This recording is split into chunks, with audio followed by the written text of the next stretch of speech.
my beautiful friends. Julianne here of Julianne and at Art. Welcome back to my channel, or if you're new here, welcome. In today's video, I'm going to share with you my watercolor things that I purchased in the city. Some of them technically I ordered from Amazon while I was in the city, but other ones I purchased in store at the stores I was at. So I'm going to... The reason I wanted to do this in a separate video is because I want to actually swatch the actual paints. So let's start with this one. So some of you may recognize that this is Gansai Tambi, the Kuretake. So I got the Art Nouveau set, which I'm super excited about. It's just so gorgeous. Every time I see people color with it. Also, I'm like super into Art Nouveau style lately, so I just really felt like it's something I would like to explore as I go on my creative journey and drawing more and painting more, that maybe I could explore a little bit of Art Nouveau style myself. So, you know, why not have some Art Nouveau paints? Not that it's exclusively for painting Art Nouveau. I just really like this palette. I like that it has kind of a bit more muted colors. They're not like the super vibrant brights, which I feel like, you know, we're always saturated with the saturated pun. We're always saturated with the bright colors. So we'll swatch these in a little bit in one of the sketchbooks. But I'm really excited to have them. There's a little water drop. I spilled my water glass this morning. The glass fell off the table and literally bounced on the base of it and never cracked and never did a thing, and it's still in perfect condition, I believe. There might be one. Oh yeah, okay, there's a tiny scratch on it. But it didn't crack. It's just a scratch on the outside that doesn't... No, it doesn't go through to the inside because I'm still drinking out of it. So yeah, I don't want to scratch. So then we have the Winsor Newton watercolor. This is the cotman. And I don't know why I struggle so much to open these things. I did try to buy this from Michael's, but Michael's, from the time I was like looking online, to the time I was able to get to Michael's, so much stuff sold out, and it was just really frustrating. So this is one of the travel sets. This guy here is supposed to clip in, like, to be another palette, but only one side clips in and the other side doesn't. That side clips and this side just doesn't, and it's the same if we do it on the other side. But I didn't really need it for the clip, and this still has the best color range for the price. So that was still what I wanted to do. They are a little bit hard to get out, and then like these guys here also come out so that you can rearrange it, or and I like this will fit the tubes. I don't have any tubes, but you could actually like customize and take a couple of these out and fit more tubes in if you want. So I think it's actually a cool design, even though it's cheaply made, and that's why this extra thing doesn't work. And I don't know why I'm so defective at trying to get these out, but whatever. So I'll unwrap those in a minute, and then it does come with a brush as well. It's just a number 3 round from the Cotman collection. So yeah, there's that one. I would like it if you could get, because like there are some of the colors here on the chart. It has the list of the colors that you can get. And there are some colors that I wouldn't mind having. So it would be cool if you could get replacements of these little, oh my God, like, why am I so defective at getting these out? I don't know, but if you could get replacements of this little insert so that I could get like 8 more colors and fit them in, that would also be cool. But I haven't really done any investigating to see if they're easy to find or not. So there's those. And then I also ordered these. So these I did get from Amazon. I've had them like in and out of my wish list 100 different times. They're like really, really, really tiny. Just so you're aware, like this is 4.5 inches or like 12 centimeters by 2 3/4 inches or like just around 7 centimeters. So it's super small. And then they are the 6 different, they're like supposed to be shimmery kind of. I didn't pop them back in because I'm going to unwrap them so that we can swatch them together. So they're just kind of loose, but they do come tucked into the little metal thing. And then I guess this comes out. Maybe you could clean it or something.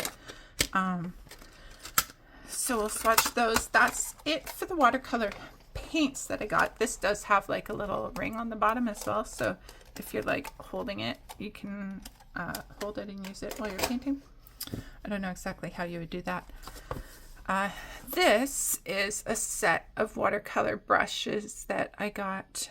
Again, I ordered these things from Amazon because I just kind of wanted to kit myself out with a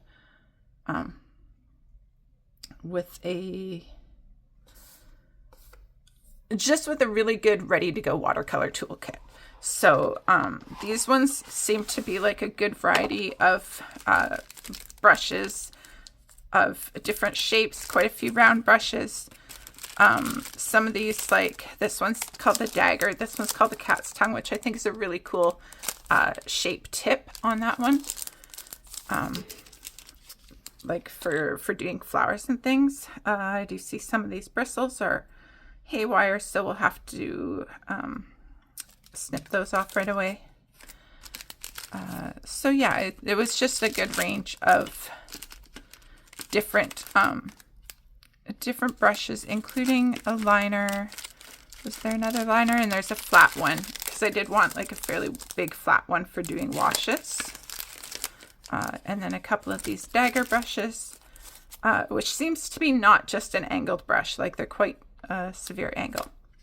So the brand is Fuumuui. They appear to be they look like they're a Japanese brand, but they are made in China.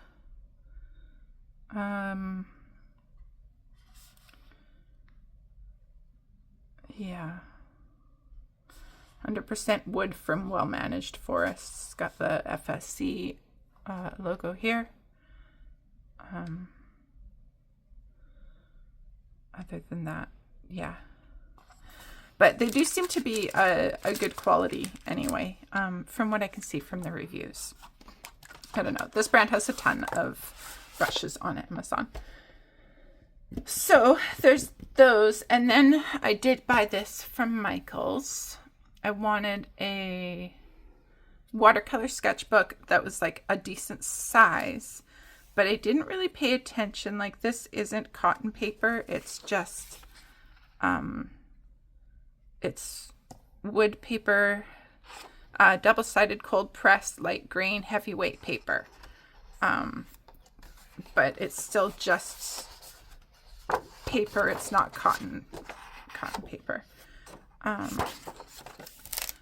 And it is stitch bound. So like it's a good, it's called the Graduate. So I imagine it's like better than student grade, but you know, not professional grade. So I imagine it's still good, but I'm not 100% sure. So I'm thinking I might use this one for doing all my swatches in, and like practicing brush strokes or the real more technique-y things. I'm thinking I might practice in this one. And then I got these, which as you can see are much smaller, and it came as a 2-pack. And these ones are cotton. They're the Funto Funto brand from Amazon. And again, like, they're stitch bound, but they are the cotton paper.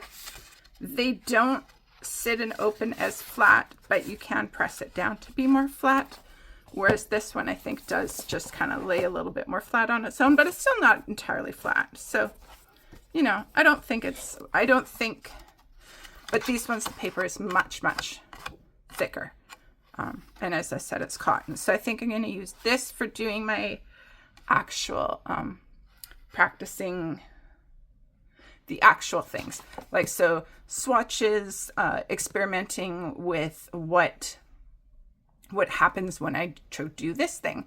I'm going to do in this book. And then when I'm actually like working on trying to do pictures or, you know, like following exercises in the books that I'm going to show you, I'm going to use the smaller ones. I think also that will be a little bit easier just to be able to contain my, you know, if I'm drawing a plant or drawing a scene, to contain it to the smaller page for starting out, I think will be a good, just like I said, a good kind of intro, to not be trying to fill this whole page on this one. These ones are 8.5 by 11, and these ones are 7, just over 7.25 by like 5 inches, just under 5 inches. So it is quite a bit less to fill in. And it was a 2-pack, so there's 2 of them. And then the really fun things, I got these books. So at Amazon, no, not at Amazon, at Indigo. Indigo is our Canadian kind of big book retailer, where you can actually go into the store and go into the store and buy books. But like, we don't have a lot of bookstore chains like, well, like in the US or UK. Chapters/Indigo is our book chain, and there are, you know, some smaller ones, but it's not a lot. It's just, there's not a lot to choose from, and to try to find coloring books at any other stores here is like really impossible. So just gonna move the paints out of the way for a minute. So what I wanted was, I really did a deep dive rabbit hole for like watercolor, learning how to paint with watercolor. And so I went specifically for this book and one other one, but I decided not to get the other book. I thought it was a little bit too simple intro, and that I would kind of pass by it a little more quickly. Also, it had not even that, okay, I do think the techniques in it would be really beneficial for me to learn the techniques, but it also had like, when you open it up, there's the book, and then there's the pad of watercolor paper, and the pad of watercolor paper has the designs already drawn in it for you. And as I have said, I do really want to work on my drawing as well. Like, I can draw. It's a skill I would like to continue to foster and grow. And so I wanted to draw my own things in my watercolor sketchbook and then paint it, as opposed to just painting on somebody else's line art. I have watercolor coloring books that are for that I can, you know, fill in somebody else's line work. But for my sketchbooks, I wanted to be able to draw it myself. Also, I like the idea of having it all collected in a sketchbook, and then I can see like my growth in here, no matter what book I'm working from. All my growth will be here kind of in order. That's my thinking. So these 2 books, even though they're both kind of introduction to watercolor, they're very different from each other. And I'm not going to do full flip throughs but you certainly could find them, and I might do like a separate video, just kind of doing a little flip through from them. I did get a third book, but that one's a little bit more advanced, so I just wanted to show you these two first. So this one is You Will Be Able to Paint with Watercolor by the End of This Book by Harriet de Winton. And I believe, I haven't started it yet, but I did read the intro to both of them, and I do believe that this one is going to give you what it promises. This one, The Joy of Watercolor, 40 Happy Lessons for Painting the World Around You by Emma Block. So it's a very different, she has a different style. Her style of art, as you can see by these cover images, is much more stylized. It is not necessarily my go-to style, but I also really wanted to work on experimenting with different styles, because I don't know that I have a style per se for myself. I think I lean towards realistic because I'm just kind of that, like, I don't want to, what am I trying to say? It's that I think literal. I'm a literal thinker. And so just drawing things exactly as I see them and coloring them exactly as I see them is kind of my default. And I want to explore my way out of that. I want to use colors in different ways. And I talk about that all the time with you guys, that I'm always saying that I want to experiment with color and use color in different ways than traditional, we'll say. So, blah, blah, blah. These two books, what I will say, this one is just kind of, this Harriet de Winton one has the kind of like real intro, how to use the book, essential materials, talks a little bit about how much water, and then basically has some, like explaining having the right amount of water and working quickly while everything is still wet versus letting things start to dry and then going on like wet versus dry, but explaining how it looks different, right? And so she says, try doing it yourself. Try doing it fast where everything is wet and flows into each other, but then try doing it the wrong way, right? Try doing it like this and use too much water, use too little water, let some dry, add paint after. Just experiment and learn what it does. And so I like that. Then she just kind of explains the how much paint to water use ratio. The watercolors, Joseph Spookvik, I'm not sure exactly how you're supposed to say that name. Obviously, I've said it wrong, but he came up with this idea of comparing the paint consistency to the liquids that we drink. So it's like the tea is the most diluted, coffee, milk, cream, butter. And even explaining like how it looks on wet or wet on dry kind of thing. But she does give credit to the Joseph Zubik for I have no idea how to say his name. I am going to put it up on the screen because it's kind of hard for you guys to read here, but it's Zbukvic. I can't even begin to try to say it right. So, she goes into a little bit about brush strokes. Notice there hasn't been like a huge intro. Her intro is this one-page introduction. And I'm just going to read the first paragraph to you because it was just a really lovely intro to the book. Watercolor is the kindest art form I've ever come across. It welcomes you in with the simple requirement of a few art supplies and shows you amazing things almost immediately. It's relaxing in its process and breathtaking in its results. I'm so glad you've decided to try it.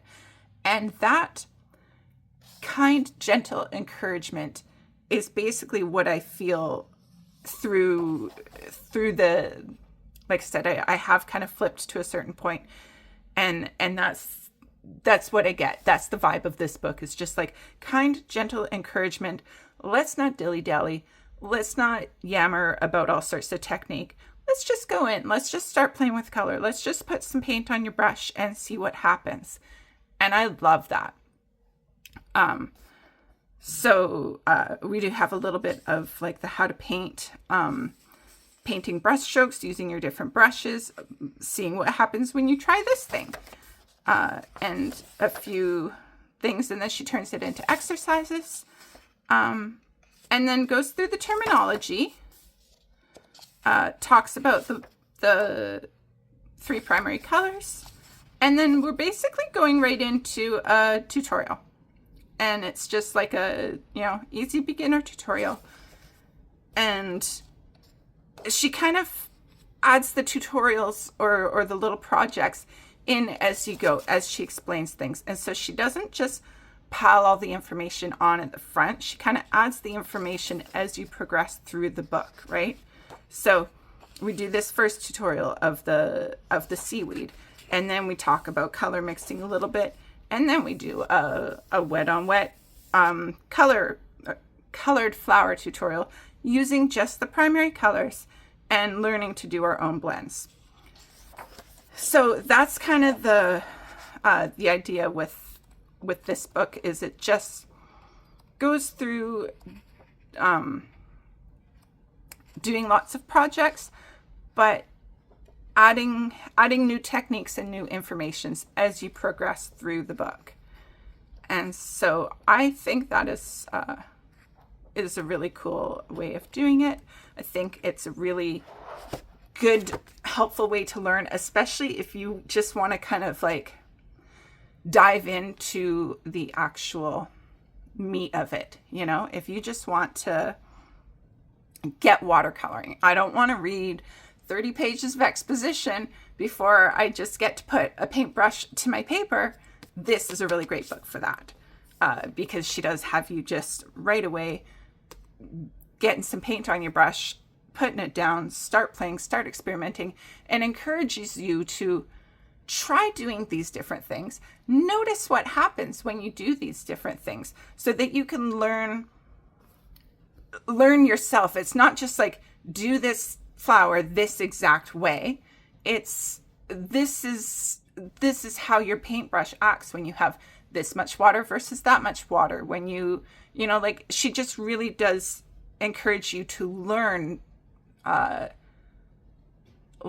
the watercolors behave in different scenarios, and to experiment yourself and figure it out. And so I liked that a lot. That's why the other book ended up going, because I thought this book has so much value. And then this one here, The Joy of Watercolor by Emma Block. So it is different. And it does have, like, she starts with a history of watercolor and why she loves to paint, and does talk about the primary colors. Talks about the cool primaries versus the warm primaries, which is actually really helpful to know. Like, if you want to make a green, don't use the warm primaries, because you're not going to get a bright green. Like, you might get a muddy green, and that might be what you want. But if you use the cool primaries, you're going to get that nice bright green. If you're going for a purple, you want to actually use the warmer blue and red to get a clearer purple versus a muddy purple with the cool ones. So it's just, she talks about different things that doesn't get touched on it in the other book. Has a lot more information about, like, good quality paper or good quality brushes, or, what, just a lot more information. As you can see, multiple pages as opposed to one single page about all the supplies. And for some people, if you like to know all the things, if you really want to dive in, then this could be the perfect book for that, right?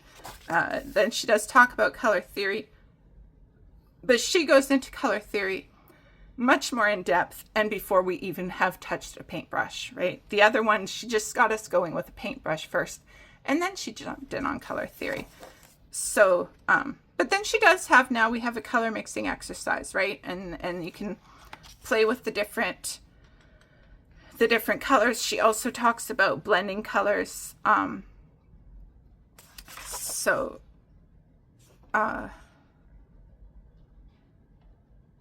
which one is she mixing here?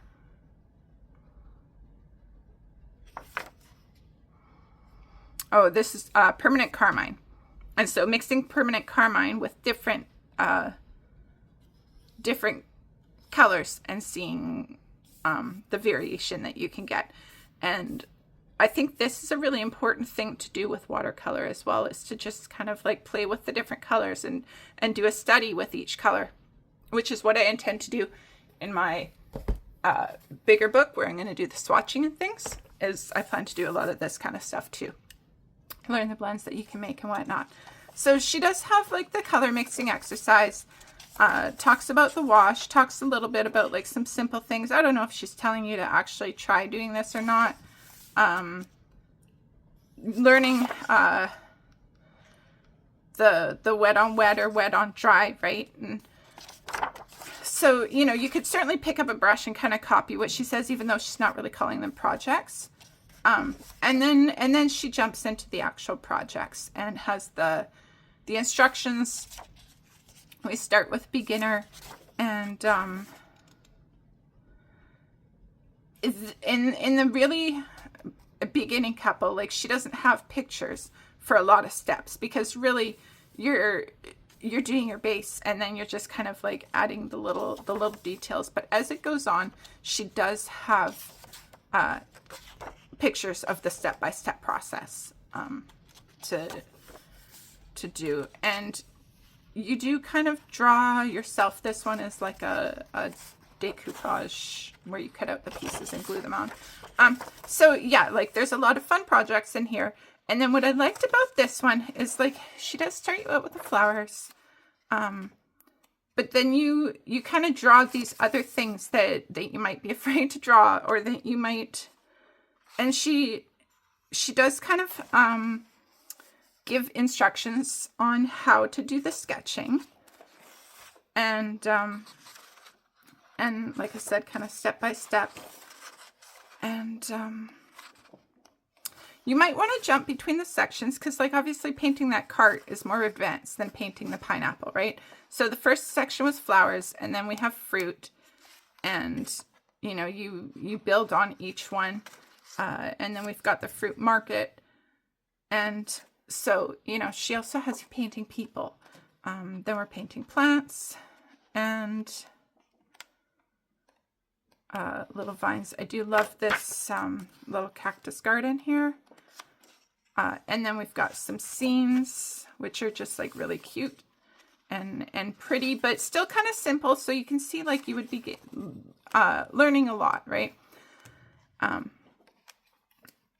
And I like that you're just like these random things, like, you know, the pair of shoes or the little chair, like just, they're things that we don't necessarily think that we want to paint, but they're also things that we want to learn to color when we're coloring in our books, right? And I know a lot of us want to learn to watercolor so that we can use it in our books. And there's so many beautiful books now that have watercolor paper that encourage us. So it's helpful for us to be able to learn how to use watercolor a little bit more. So then we have the food a little bit, and then she jumps into people and does talk about some simple skin tones and faces, and then you have your projects and painting different people in different scenarios. And as you can see, like, they're not complicated, they're not super detailed faces, they're not like detailed portraits, and I liked that aspect. I like the idea of just kind of painting in this more stylized way. And then we've got some animals, and then some on location type scenes, this kind of thing. I really like this because this is the kind of stuff I would want to paint in like the Urban Anna books, right? And then we've got the beach, and this one I love. So I just thought like it's a really, really good beginning, and you can, I think you could make a lot of progress with this. And so, like I said, they're such different books from each other that I couldn't choose one over the other. And I think it'll be just, I think they'll both make such a difference to my watercolor, learnings. So the next book I bought at Indigo is this one. You can find all of these on Amazon if you so desire, but I did want to get them from my local store and not from Amazon. So this one is Creative Portraits in Watercolor. I have mentioned before, portraits are my happy place. I really do love, I love coloring portraits. When I was like 12 years old, actually started drawing portraits, and I really, really loved it back then. And then, you know, you forget for like 30 years. This one, I think it's a little bit more advanced than the absolute beginner, but it is still learn to paint faces and characters with beginner-friendly lessons, explore watercolor, ink, gouache, and more. So what I really love about this is, again, it's the use of color. It's not just realistic skin tones. It's really playing with it. Did I say? This is by Anna Santos. So she does talk about the types of paints and the paper and, you know, the brushes and all of this stuff and other supplies. And then we talk about the color wheel and color theory. And again, with the varying, you know, using your yellow and your blue and just like all of the different mixes that you can get. And I appreciate that. So,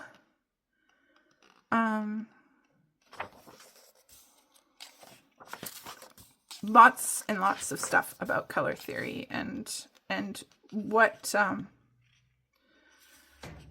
just what happens with different contrasts and creating color palettes. A little bit about how to work with watercolor, a little bit about the strokes and techniques, different ways of two color techniques. And, you know, again, you could certainly take these and do them in your sketchbook. And I probably will if I haven't already done them with one of the other books.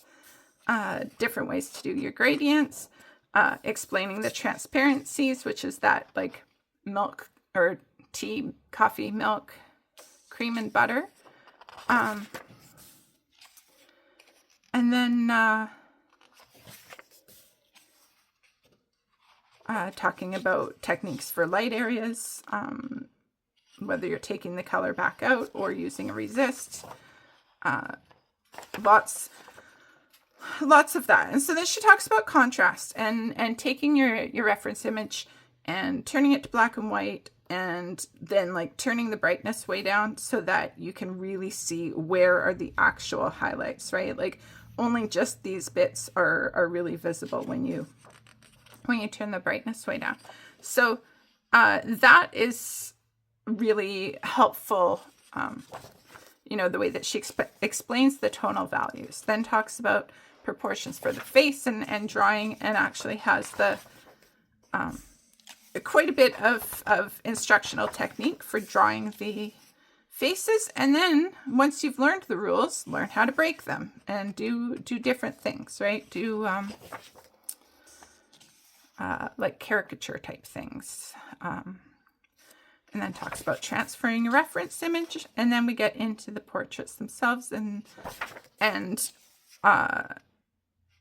then goes through like doing it in monochromatic or different, you know, different color techniques, right? And so this is really why I wanted to get this book, because I feel like doing this kind of stuff is just such a good learning experiment. And this with the complementary colors, right? And the light and the shadow. So I find there's just a lot of really good stuff in this, and it's not just like painting a face over and over, right? And as you know, I want to learn to color in in different ways with colors. And so I love this. I love the use of like all the kind of all the colors of the rainbow. Like her skin isn't natural skin looking, but it still looks, it looks natural, and you can see, I don't know, not natural, that's not the right word. Anyway, I love it. This is what I want to learn to do.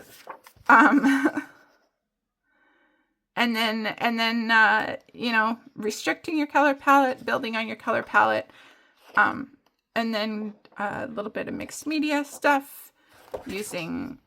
adding details with pen, just lots watercolor and gouache. This one is from that image at the beginning that we turned to black and white.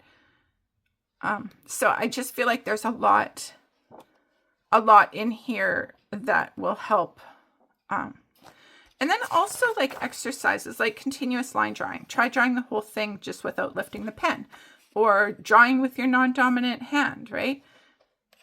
These kind of exercises, drawing upside down, which is such a weird thing to do. So it's just, she's got a lot of really good exercises in here, and then does talk a little bit about the digital process that she uses for adding, you know, I don't know. I don't do digital. So anyway, I think this book is going to be really invaluable for me as well. And then I have one more book to show you. And this one, all of these I've found in my rabbit hole, my deep dive rabbit hole of finding the best watercolor books. And one of the people that I found, she talked about this book, and this one is out of print and you can only get it used. And I found it on Amazon. Sorry about the Zoom. So, I did get it from a third-party seller on Amazon, and it actually only just arrived today. So I was happy that it arrived in time for me to do the video and I could include it in showing you guys. So it's The Art of Watercolor, A Guide to the Skills and Techniques by Ray Campbell Smith. And it is, I tell you, I didn't pay $3.99 for it.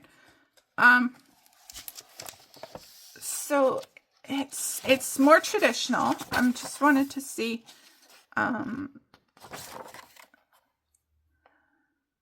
well, Ray Campbell Smith was born in 1916, first published in Great Britain in 1993. And so this fella, Ray Campbell Smith, is more of like traditional English watercolor. And so he talks a bit more about like, about traditional watercolor. He talks about 5 golden rules here. And I don't know if there's step-by-steps, materials and their uses, the brushes, color theory.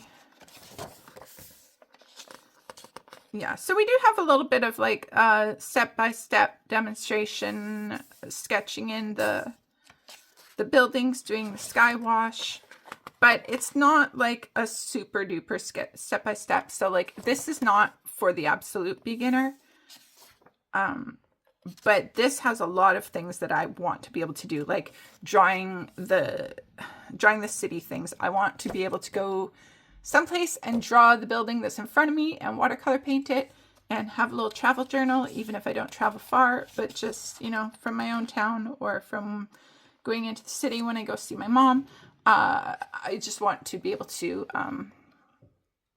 do these things, like drawing my own sketches and stuff. So, talks about perspective, like this. I want to do these things. And so it's not a lot of step-by-step, but he does have some, like what it looks like with his sketching. And then how, you know, the process of how he does it. But it's not the same kind. Talking about composition and balance. Talking about like the golden mean of how your composition should be balanced.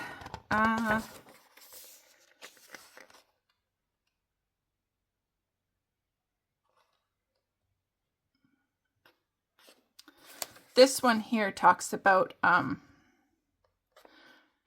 fault versus a solution.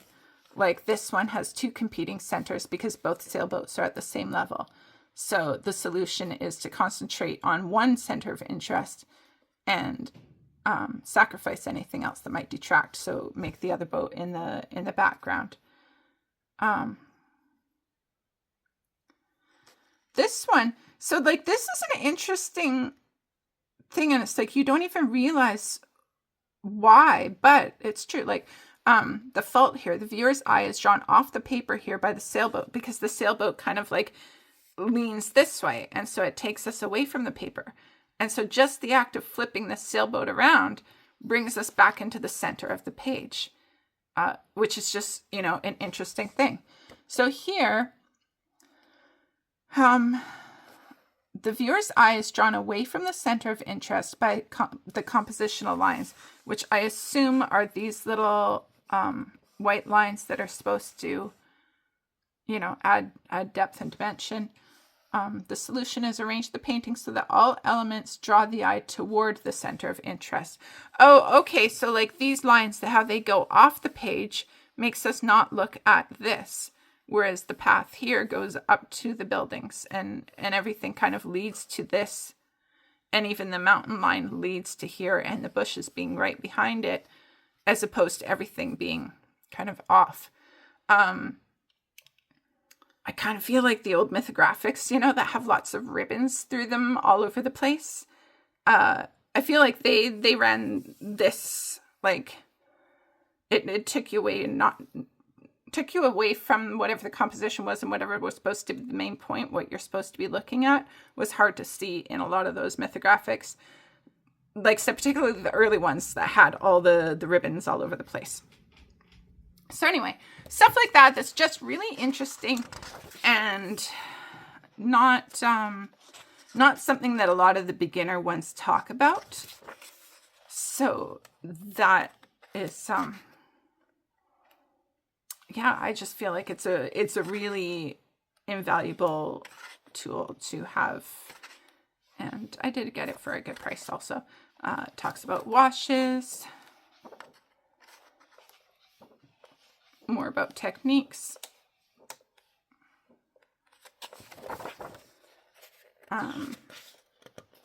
different wet on wet washes in the stages of drying.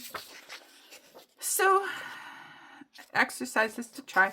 It is really interesting and informative and so different. Like, I feel like they don't make watercolor, like all of the books now look very modern and bright and colorful and poppy. Like, I feel like this cover is very much what the modern watercolor books look like. And you don't see ones that look like this and have art like this in them. So I think, you know, I don't want to pigeonhole myself into being modern or being traditional or any of it. Like, I want to explore everything, and I want to find what my style is, because I don't know it. So I'm going to pause the video. This has been a really long time, but I'm going to pause the video and I'm going to open up my paints and just do some quick swatching. Okay, so I'm back. That took way longer than I thought. I am working in the Canson graduate book, the 8.5 by 11. I took off the paper. Above me here, I have all the little wrappers in order, because even though the names are on the paints themselves, it's a little bit easier to read them from the wrappers. So I'll write in the colors afterwards. But in the meantime, we'll get going. This little 3 brush is pretty small, so I'm going to use this number 8 that came with the Fuumuui set. I was hoping to find a number 6, but there's not a number 6 in there, and I can't find my number 6 at the moment. I did look for it a little bit. Oh, wait. No, that's not it either. Yeah, so I can't find my number 6. I know I do have one that is kicking around somewhere, but that's okay. So I'm just going to do a little swatching, and then I'm going to I'll speed it up. But before I start doing that, I just wanted to say about the reason that I chose the Winsor and Newton Cotman watercolor was because of I have seen a lot in other like beginner watercolor type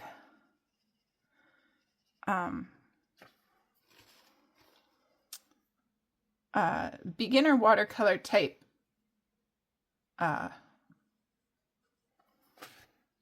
am I trying to say here?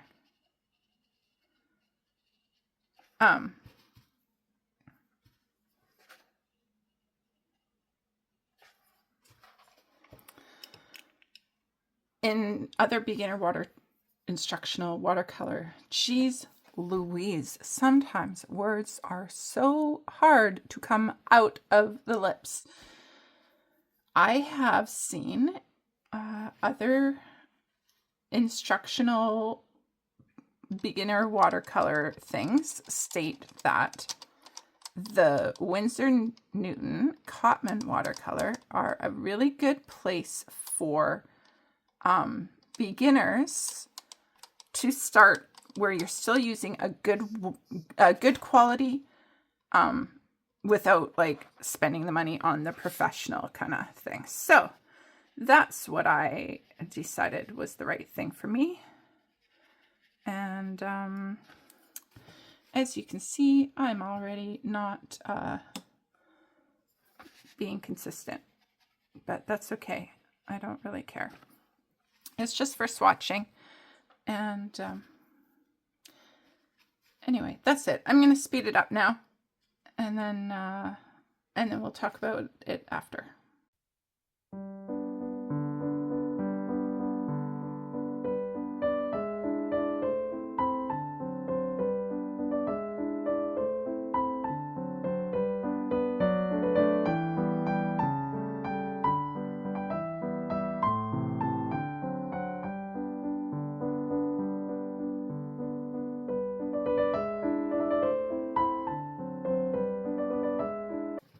Also, I am trying to just get like a gradation, except for this one where I forgot what I was doing, where I go kind of like a little bit darker with the color, or like thicker with the color, and then kind of like take out some of the color from the brush, and then take out most of the color from the brush and just feed it into the clear water. Being that I'm not familiar with any kind of techniques except for what I've read so far in those books.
Okay, so a couple thoughts. I'm not going to bother with white because I think I'll just try to base it with some black Sharpie or something. But in the meantime, I have a couple thoughts. One is that these little half pans being in these little trays that have the ridges that come up makes it quite hard. They are wobbly. Some of it is just the way that they're in. There's little holes at the bottom to be able to push them out. So I need to make sure that they're like balanced over that hole and not partly falling in the hole. It's hard for you to see probably on camera, but like this one and this one are definitely tipped back because they're in that hole, and it's hard to fix while they're in here. It's easier to fix with the tray out. So it does make it a little bit awkward. And also I feel like this brush being a number 8 was already kind of big for that. But it's not such a big deal because usually I would be doing,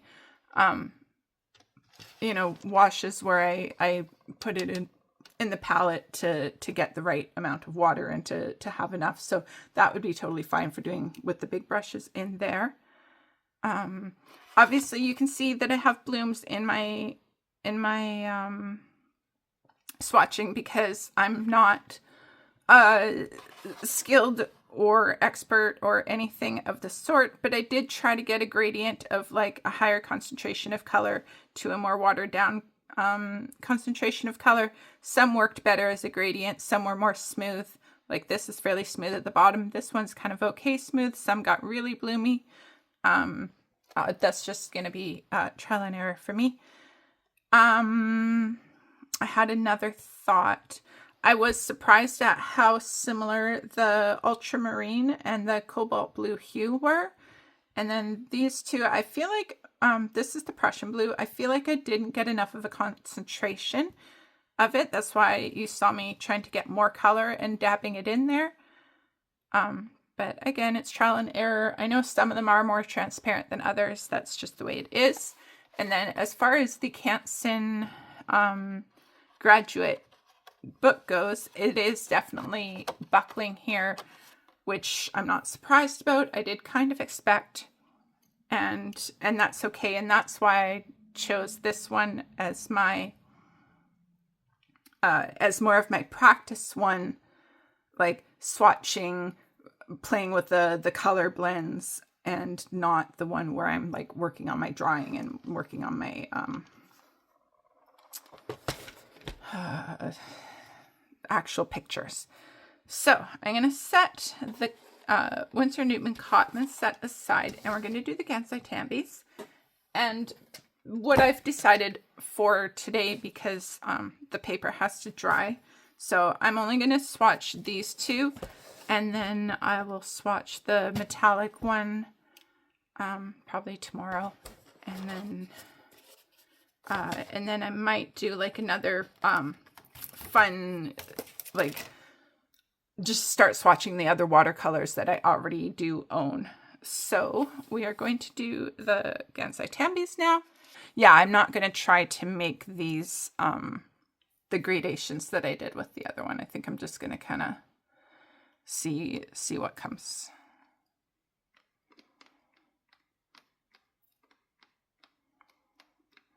I do know that these Gansai Tambis are like much more opaque than traditional watercolors, and I don't know if that's a like, is that a thing across Japanese watercolors in general, or is that just a thing that is unique to the Gansai Tambis?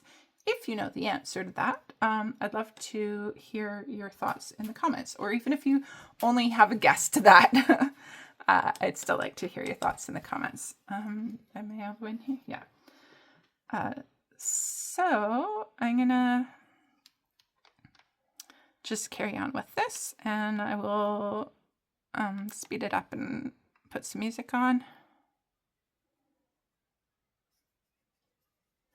I'm still working with the number 6 or number 8 brush because I couldn't find my 6, but I think it's a good one just for getting a good amount of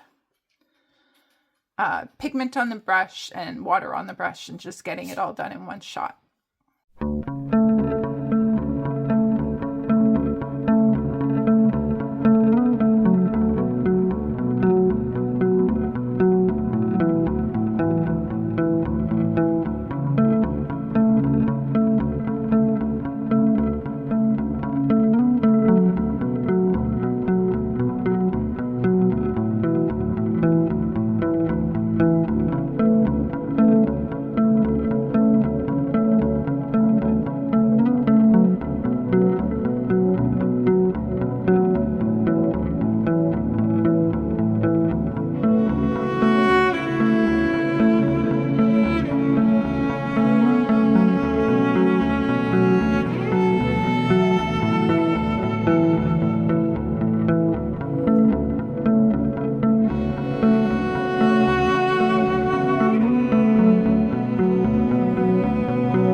So my thoughts about the Gansai Tambi Art Nouveau colors. Love the colors. I love this palette. Like, look how different it is from the Winsor Newton cotman. Like, it's just so much more this is so vibrant, which is awesome, but this is so muted and so different, which is awesome because there's room for both. And sometimes I want to have muted things. So I love it. It's definitely going to be a bit more of a learning curve. You can see things are streaky. I can see needing, you know, like maybe wanting to do a couple of coats, but also obviously I need to play with it being a little bit more watered down, or, you know, like a little bit more deliberately opaque or that kind of thing. You can see I tried to get a little bit more of the color from the palette and dab it in for a little bit more opacity for some things. But I think as far as going through the books that I showed you and doing those lessons and step-by-steps, I think these are definitely not the paints for those things. The traditional watercolor is definitely, I think, what I'm going to be doing for all of those step-by-steps. And I think the Gansai Tambi, I might, you know, just kind of like dabble here and there as I learn something with the normal watercolor, maybe see what the Gansai Tambi does in that vein. And then also, like I said, I would definitely want to use it in the normal coloring books. And I will say, I don't know how much you can tell, but you must be able to tell there is quite a curve here because this page is so bowed. And this page that had the Gansai Tambi is not curved at all. There's hardly any buckling. It's really, really kept its shape more because I just didn't. I mean, I did use as much water as like the initial, but you saw me going in with more water on these ones, whereas this, it was only the initial paintbrush full. But I think it definitely, because of the opacity of the paint, it might be much more friendly in coloring books is what I'm thinking, which is good to know. And I look forward to getting the 48 set of like the normal color range. And then exploring a little bit more with that, again, in the coloring books. Other than that, I think these colors are so different from these colors. The only ones that are kind of similar is this one is a little bit similar to the cadmium. No, this is, cadmium red hue. And then, like these ones are a little bit similar. This one is kind of like halfway between these two. And then this one is a little bit similar to the raw umber, I believe this is. But they're only similar. Like the transparency here and the opacity here, like they are still different. So anyway, that's my thoughts on the Gansai Tambi. I'm going to stop for today, and then I'll come back tomorrow and swatch the little shimmery watercolors because I'm excited to share those with you guys wherever I have put them. I don't know where I've put them, but oh, here they are. They're just so small that I lost them on my desk. But I'll show you these ones, the CSY Art Gallery ones. I did open them. You can see they're beautiful and shimmery. So that's what's up next. So I had meant to share these with you, the CSY Art Gallery watercolor paints. I was going to swatch them with you guys, but I had forgotten completely about that, and I had just ended up swatching them myself. So I thought I'd show you anyway what they look like. As I went down, I got a bit more pigment with each one. So like this one is a bit more watered down than it actually looks. But Not sure how well you can see like the color flash change. When it was sunny the other day, it was really quite noticeable that it's quite a bit different. But you can certainly see like the gold flash on sometimes the flash is a little more bluish, but overall I quite like them. I'm quite happy with them. I'm looking forward to actually using them in some pages. So yeah, that's just the CSY watercolor paints. I'm going to leave it at that. This is a lot of footage that I'm going to try to fit into this video. I had forgotten about it completely, but it's anyway, it's been taking up space on my phone, so I just wanted to show you guys. I did also start, I'll zoom you out a little bit just so you can see. I did start just playing with some brush strokes with the Winsor Newton cotman watercolors, practicing brush strokes that's in one of the books, and just practicing some different techniques, trying to make a little strawberry and some flowers and little grapes and a pear and an apple, and then different kind of techniques. So the one book that doesn't have a lot of extra yappy stuff at the beginning, this one you'll be able to paint with watercolors by the end of this book. It kind of just gives you the words and instructions with each section, so you pick up the brush right away, but then you start making brush strokes and we're turning brush strokes into actual things, right? And telling you the kind of brush strokes that you're using to try to make these shapes. So I think it's actually really useful. I'll show you too what I had done in this one, this one is just kind of for my swatching and for the brushstroke practice and things like that. And then this one is the one where I'm actually trying to do things. So I started this page I got from Andrea Nelson Art on YouTube. I kind of followed what she did a little bit, but I also didn't fill mine as much. So then I used the Distress Inks mica sprays for this little splatter, and I think it's really cute. And then these are from that watercolor book that I just showed you. I thought it would be fun to do kind of like a study in each of the three primary colors. I think it's supposed to be just like a seaweed type plant. And then this was following another Andrea Nelson Art one. It was just the rainbow part, but then I made it really pastel, so then I went over and did a second coat of watercolor, and then I still didn't love it, and I decided to make it all black in the background, and then I decided to sprinkle some salt on. So I think it's pretty cool. It's fun. And that's all I've done so far. In January, basically, I had done a lot. February, I never really did anything. February, I spent most of my time working on cleaning off my desk, and